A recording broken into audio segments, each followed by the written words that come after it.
12 లక్షల అప్పు, నెలకి 70,000 ఇంట్రెస్ట్ కట్టాలి.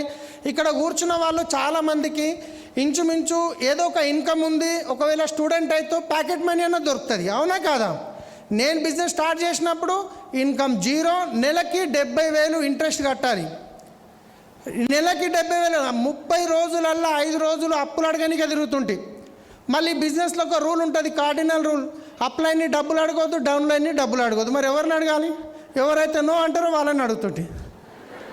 నో అన్నాడు అంటే నాకు అప్లోడ్ దొరికిండ్రా, ఈ నెలకి 70,000 కావాలి నాకు, రైట్? సో అట్లా అన్ని కష్టాల్లో ఉన్న ఇన్కమ్, తినడానికి తిండి లేని పరిస్థితి. పిల్లలకి 500 ఫ్రూట్స్ తెచ్చిన వాడిని 2 సంవత్సరాలు ఫ్రూట్ తినిపించలేకపోయినాం.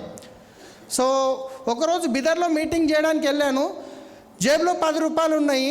మీటింగ్కి పొద్దున ఇంట్లో అన్నం తినేలా, మధ్యాహ్నం అన్నం లేదు. సాయంత్రం 6 గంటలకు అక్కడ మీటింగ్ ఉంది. పైన మీటింగ్ అవుతుంటే కాలు చేతులు వణుకుతున్నాయి. కిందికి వచ్చి చాయ్, ఒక పార్లేజీ బిస్కెట్ తిందామని కిందికి వస్తుంటే నా వెనకాల మా డౌన్లైన్ వస్తుండు. నేను నువ్వు ఆగు నేను ఇప్పుడే వస్తాను, ఎందుకంటే ఉన్నాయి 10 రూపాయలు, నిన్ను అడగలేను, నీకు పెట్టలేను, నువ్వు ఆగి ఇప్పుడే వస్తాను. పోయి కింద పోయి నీళ్ళు తాగి బిస్కెట్ తాగి వచ్చి అలాంటి పరిస్థితుల్లో ఉండి బిజినెస్ చేసినాం. దేవుని దేవాల ఈరోజు మంచి పొజిషన్లో ఉన్నారా లేరా? రైట్? సో చాలా రకాల ఛాలెంజెస్ వస్తాయి. మీరు ఏదైనా కొత్త పని చేసినప్పుడు ఛాలెంజ్ పెరుగుతుంది. ఎందుకంటే భగవంతుడు అనే వాళ్ళు చెక్ చేస్తారు, నిజంగా ఆయనకు క్రౌన్ అయ్యే అర్హత ఉందా లేదా, ఆయనకు డియూసిడి అయ్యే అర్హత ఉందా లేదా, రేపు లక్షల మంది నెట్వర్క్ వస్తే ఈయనను వాళ్ళని బ్యాలెన్స్ చేయగలుగుతాడా లేడా అనే టెస్ట్ చేస్తాడు.